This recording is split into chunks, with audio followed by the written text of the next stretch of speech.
Hello and welcome to the Indie Beginning Podcast, where we bring story lovers and authors together through reviews, dialogue, and unique topic segments.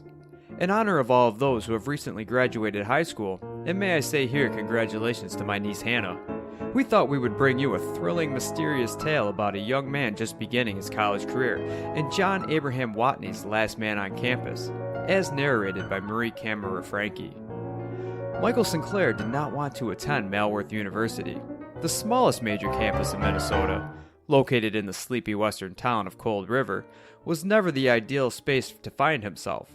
And once Mike discovers the secrets that lay beyond the school and the town, he delves into a mystery that could change his entire life.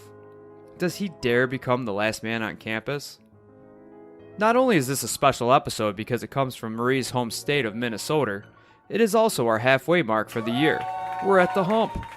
Let us know how we've done so far this year by leaving a rating and review on the podcast platform with which you found us.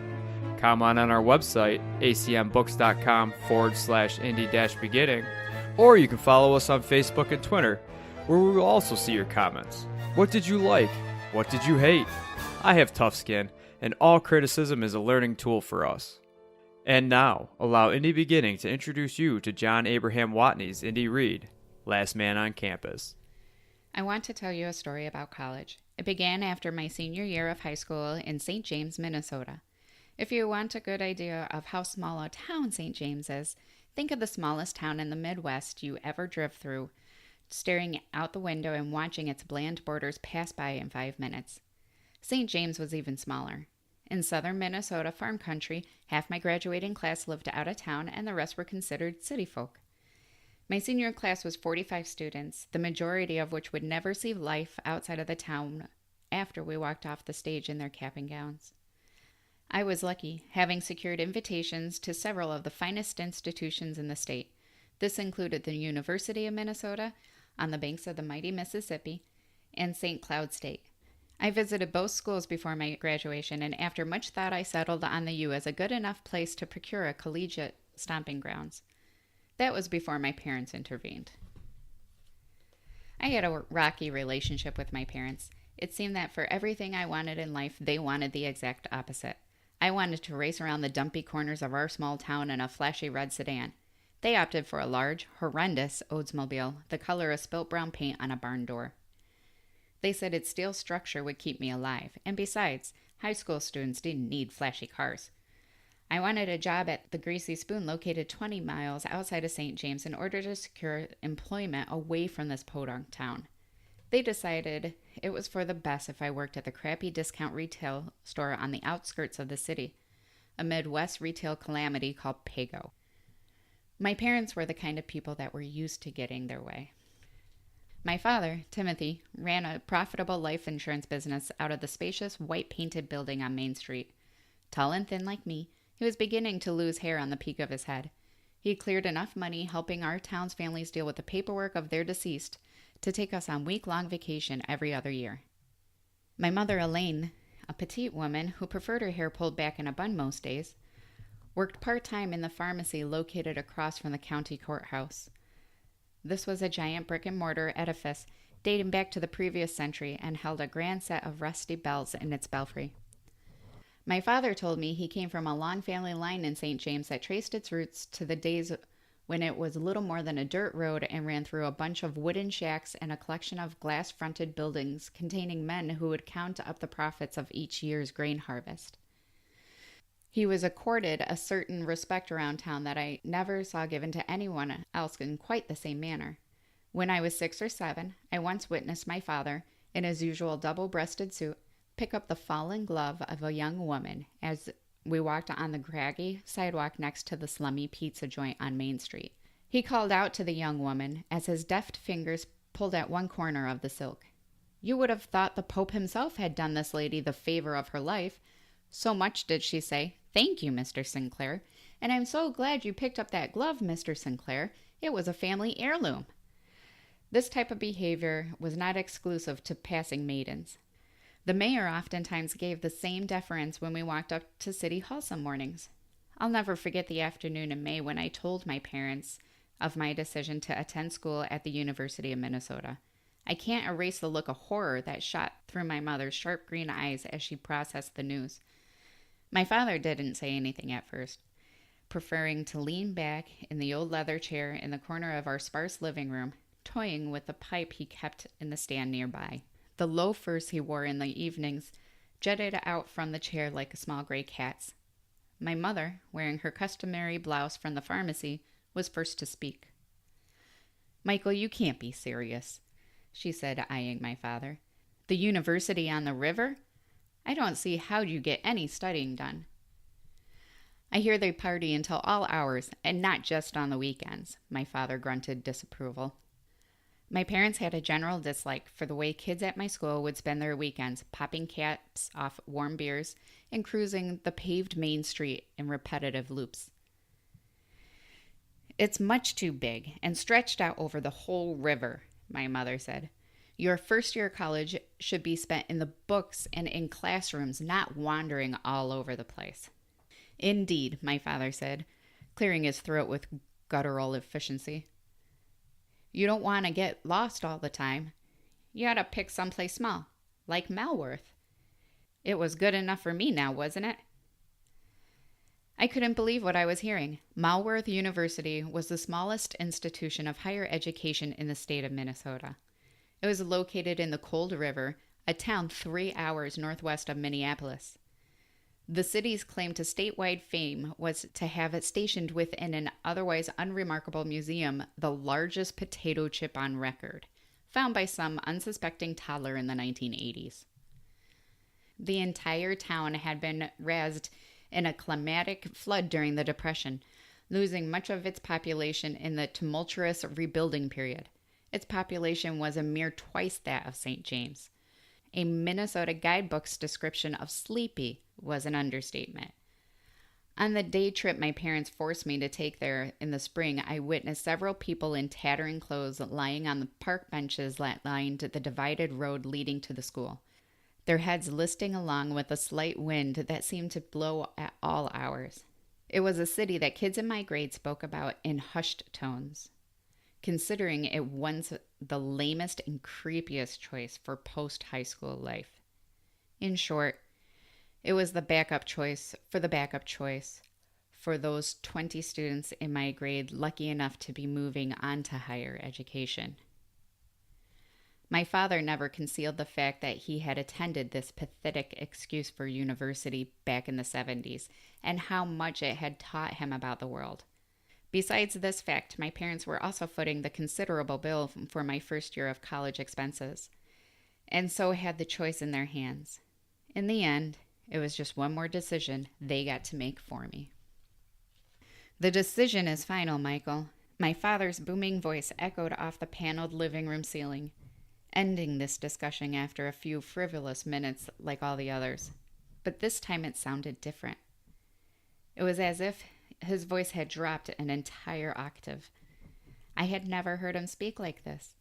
"You'll attend Malworth just as I did and get the same education. After the first year, you'll understand, just like I did." I remember sulking in my room that night, staring at the Metallica posters adorning my walls and feeling angry at the universe for giving me such disastrous parents. After an hour of this, I gave in to boredom and looked through the wooden dressers for materials from my college trips. I gave the U of M documents a ceremonious dump into the trash and opened the tattered Malworth brochure with a deep sigh. On the front cover stood a tall brick building, its many floors lined with minute metal-framed windows. Several elm and oak punctuated either side of the frame. A dull gray sidewalk led up to the building, and several students were frozen in time walking toward the rough wooden door in the center. I hadn't spent more than a few seconds on the scene before my eyes jolted up toward the building that towered over everything, a tall brick campanile. The looming lock's hands struck the 10 o'clock position. I recalled seeing this structure on my visit, but not how it overshowered the campus in such a domineering manner, mocking all else around it. Looking at it in my room that night, I felt the sense of foreboding and could not for the life of me figure it out. I threw the brochure into the top drawer and resigned myself to the dreary measures of this campus. I couldn't remember more than a handful of locals I'd visited on that cold day in March. I leaned back in bed, staring once again at the posters and wishing as hard as I could for a better set of parents, or at least some that would let me decide my own fate. I spent the summer before my trip to college doing tons of nothing, talking multiple trips per week to the tiny lake outside our dreary town to swim in its warm waters, cruising the streets in my russet-tinged Oldsmobile, and making lame attempts to pick up girls from my grade who had opted not to take the higher education path. The last summer contained some of the happiest and most relaxed days of my youth, despite the lingering form of Malworth lurking just ahead of me. By the middle of August, I had almost forgotten my future until my parents decided to bring it up one evening. "So you have everything you need for your trip to Cold River?" my father asked, in his new brooding low-register voice, a half-filled brandy in his hand. Up until that moment, my main thought of how I was going to talk Rachel McPherson, the peppered-hair badass who worked in her father's car shop, into the backseat of my Olds before the end of the month. My father's comment reminded me that I had not packed a thing. "Of course I have," I lied, using a fork to push around the cold mushroom stroganoff my mother had slaved on all afternoon. Thus commenced a day's worth of inventory. Over my 18 years on the planet, I had collected a huge amount of childish stuff, the majority of which I gave to my mother to donate to our next garage sale.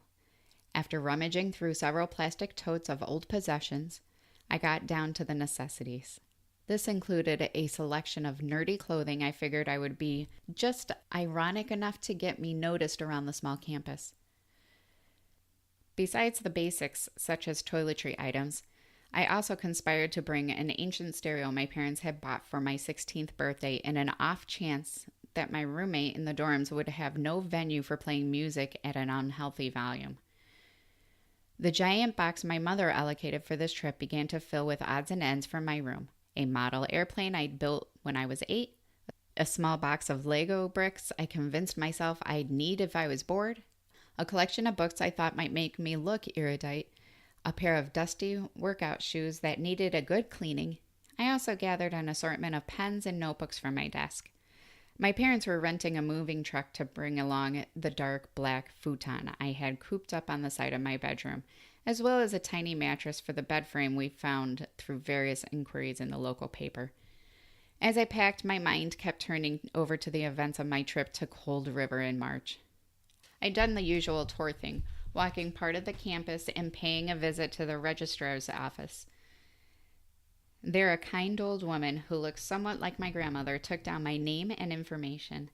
I remembered a lot of dull red brick buildings, their cascading roof tiles arching above me as I walked around the worn sidewalks lacing the campus. When I approached the student union, a pair of jovial-looking teens not much older than I ran past at breakneck speed. Several bulky uniformed guards followed in hot pursuit, their sturdy shoes pounding on the sidewalk as they raced. This memory brought back another one, the tenor of a canopile bellowing out its noonday ring across campus and the stunned silence that came afterwards.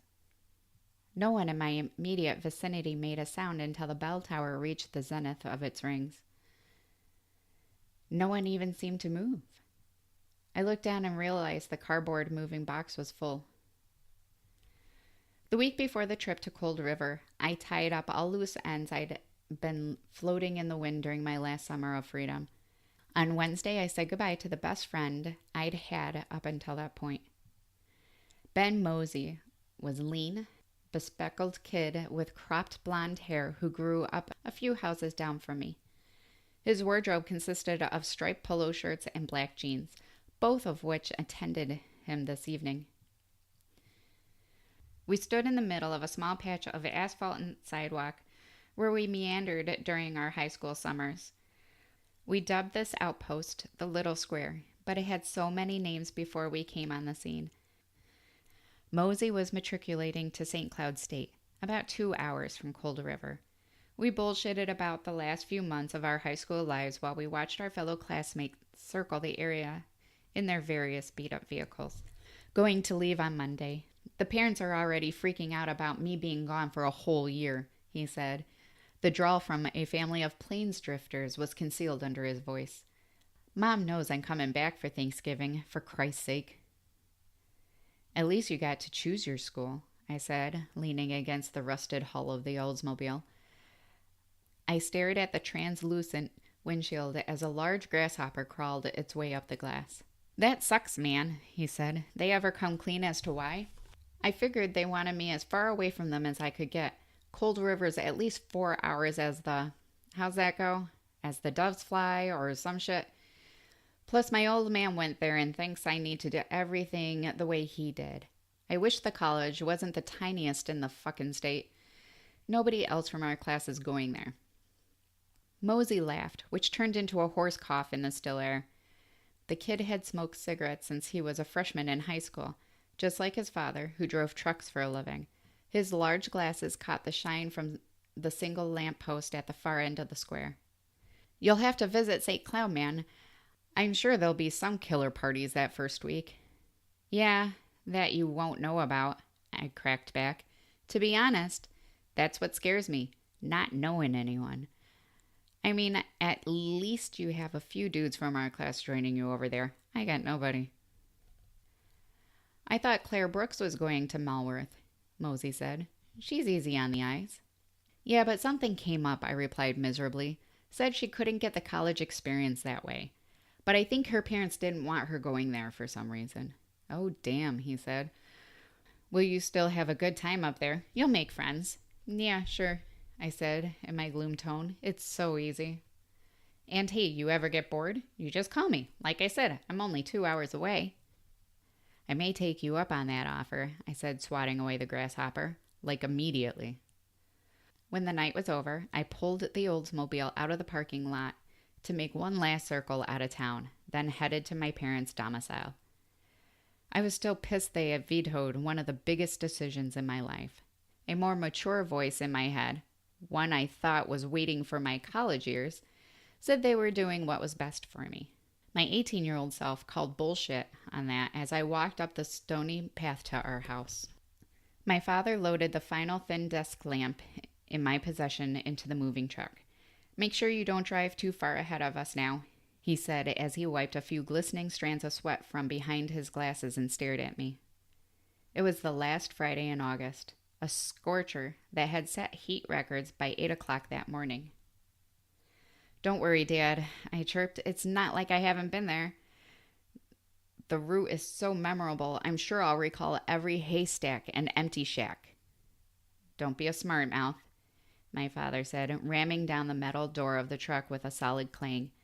I heard something inside latch into place, but my father still checked to make sure it wouldn't move. Everything put away in there? My mother asked, leaning out the passenger door. Yes, Elaine, my father replied. Now let's get a move on before we all die of heat exhaustion. The trip up to Cold River was about as eventful as my joke allowed. The state of Minnesota is crisscrossed with a number of boring standard county highways that bisect a few other cities, but otherwise drive straight on long bouts of nothing permeated by occasional rural communities. I was familiar with some of these barren patches of asphalt thanks to several trips I took in the spring to larger universities. But this destination was a singular nightmare. I counted the grand total of 2 places to stop for the restroom on the 4-hour journey, one of which my father allowed us to use. I moved through a good number of compact discs in the brown Oldsmobile's player during the trip. I also saw a record number of giant white windmills occupying a sparse patch of farmland about an hour outside of town. Their turbines stood motionless in the blazing summer heat. We arrived at the town around noon. I remember the time because we drove past a main entrance sign, which contained a gigantic and hideous clock with stilted Roman numerals that directed its metal hands toward the top of the dark pewter finish. The name of the town proclaimed itself in bold letters on either side of the large face. As we blew by the sign, a thought surfaced that I didn't have time to process. The numerals on the clock looked an awful like those on the campanile from the brochure. We drove down the main street, an asphalt route with 2 lanes on either side of a neatly cut bed of sharp-edged grass. The tall brick buildings looked the same. A service station with some rusty old gas pumps took up the corner space near the intersection. An immense white corrugated shed stood off from the street about a football field's in length. I could just make out the words Town Museum, painted in dirty black paint behind the overgrown weeds. Malworth University was located west of town. The main gate stood at the end of a lengthy gravel road, wide ditches filled with lilting cattails and milkweed on either side.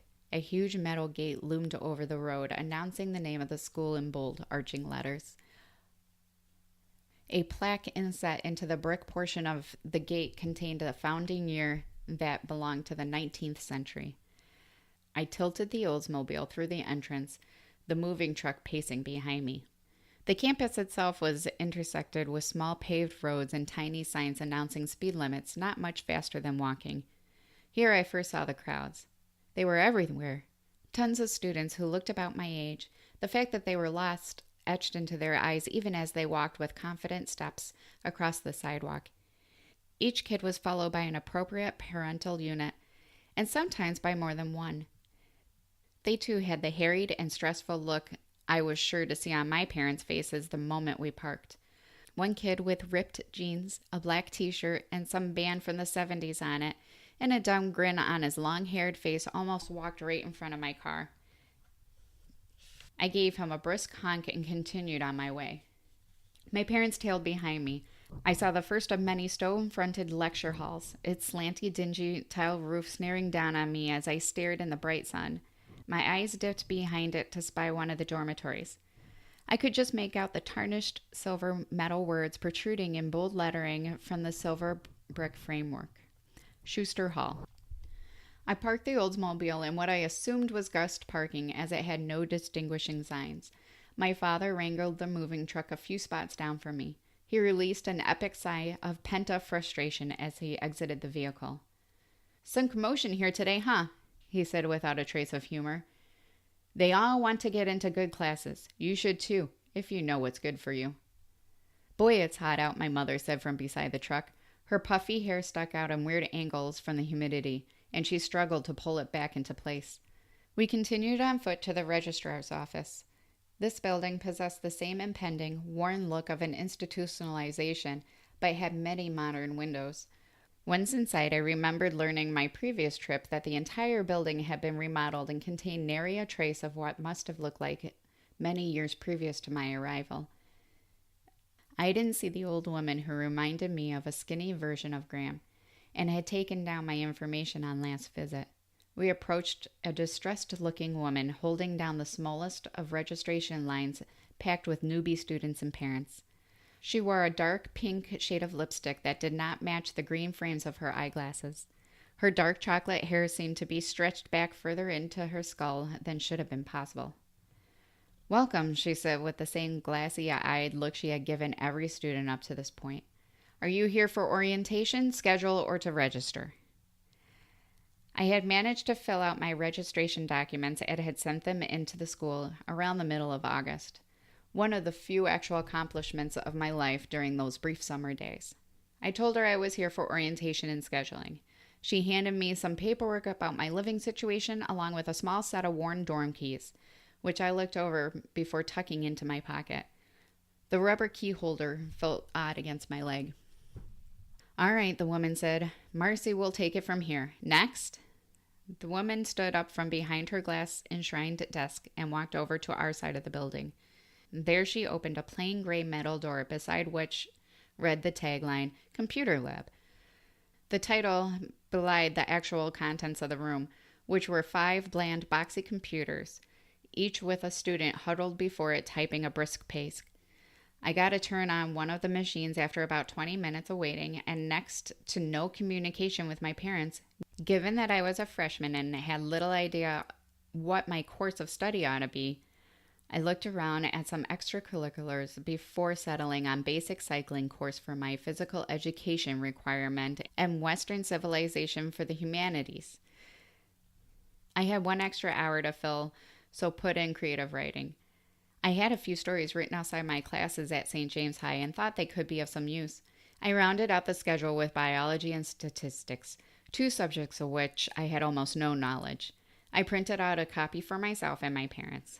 My father's eyes gave a brief overview of the first semester courses before he nodded a casual acceptance.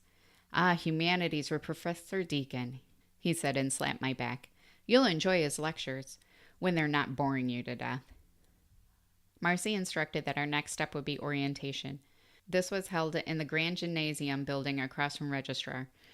The entire campus had an odd aesthetic quality to it that I noticed as I glanced through the map provided to me by the Registrar's office.